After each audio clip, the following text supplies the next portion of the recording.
Hello and welcome to the Blue Pencil Sessions. This is where we take a look at your work and we give you our opinions. Sometimes we agree, sometimes we don't.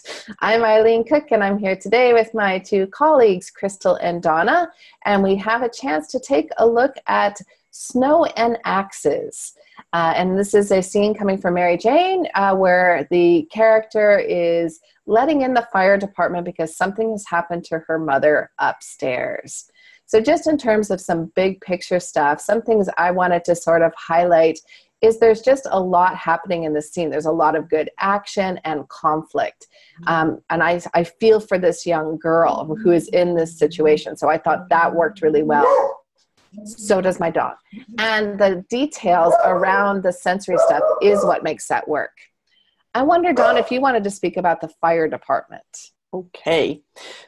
So tiniest bit of context, I was a volunteer fighter for 5 years. You say that fast. And I have had this exact experience. So been paged and gone out to medical emergencies, medical calls. And this is the opening with the firefighter standing in the door with their axe saying, "Where's the fire?" would not happen in a contemporary story.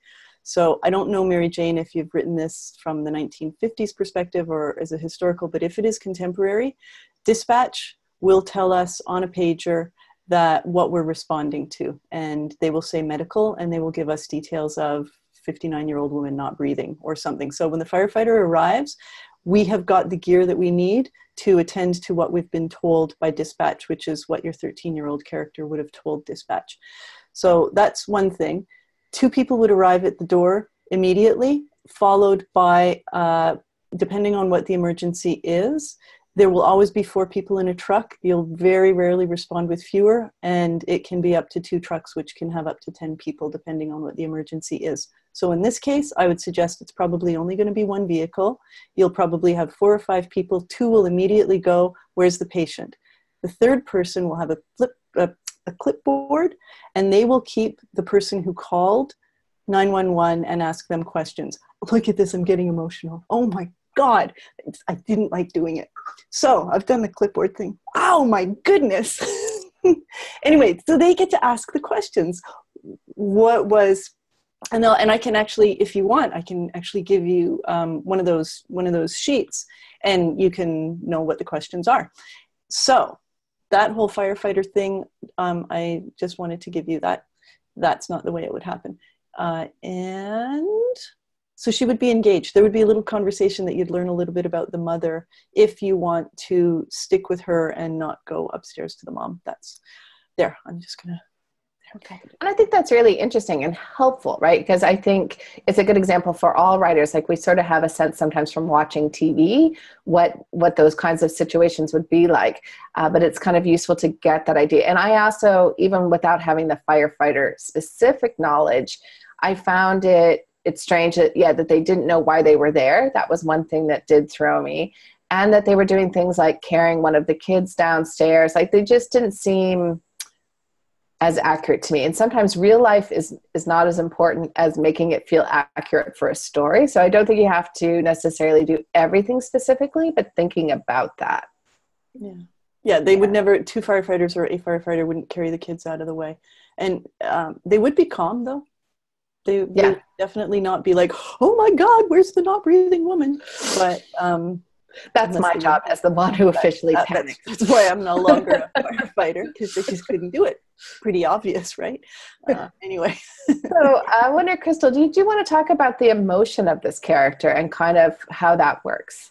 Yeah, so it was really interesting how, we have the firefighters come in, we have, and then she's sort of drifting a little bit in her thoughts, which is really interesting. And it comes across as, she's just trying to make herself busy and not think about what's happening upstairs, which I think is a pretty valid strategy if she's not engaged with explaining what's happened to the person with the clipboard.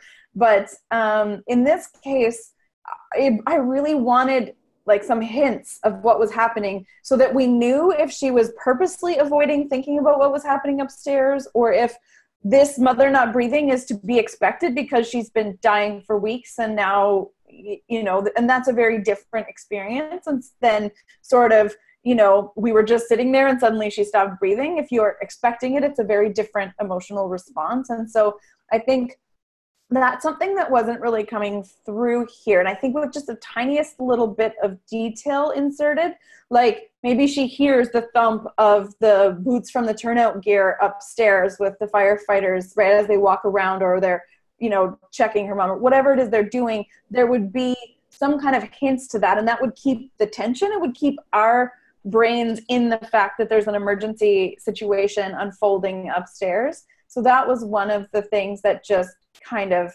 stuck out to me, was that it felt like we sort of lost that tension because we were really removed from what was happening up there. And it would be a really simple, like, little tweak. And I just had an idea for what would actually happen if she was not responsive.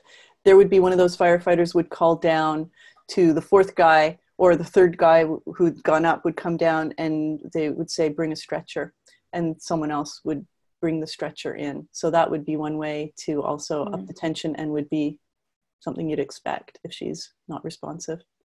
And I really did, like, my sense was it, you know, and my heart bled for this young girl, right, who's in this situation, and she's 13 and she's trying so hard to be an adult and to cope with that.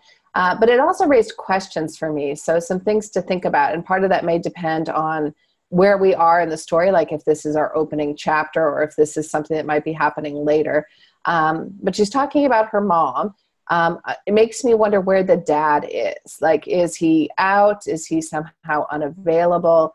Her grandmother, like, one of the things I think also hits sort of poignantly home is this is Christmas, that all of this is happening. So again, there's some great sensory details about this Christmas meal that's being prepared in the kitchen.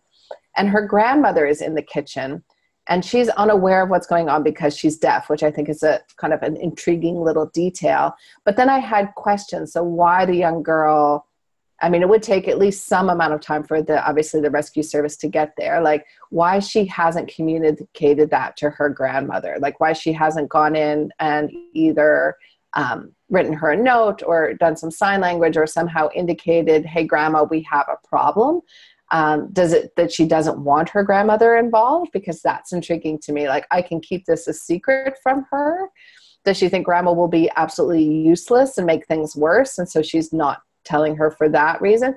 But otherwise, as 13, I think it is sort of a natural tendency for us to turn to adults.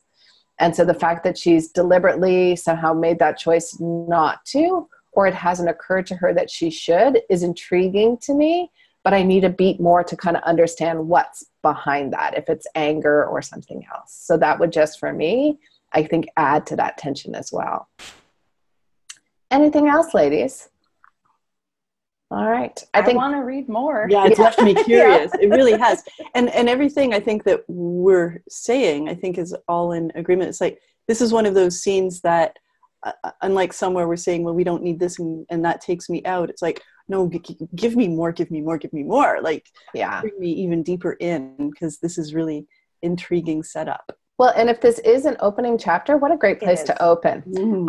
Because it's just, you know, we're starting right in the middle of action, and that's a good reminder for everyone. Like, there could have been a long lead up to this, but so the fact that we're starting with this moment is really strong and powerful and is pulling me along to want to know all those things. So that's fantastic. And I love the title. Like, love the title. Yeah. I'll give a thumbs up to that. So if you'd like us to take a look at your pages, then please turn them into our blue pencil section, and we would love to talk about them. So until then, we will see you all around the Academy. Take care, everybody.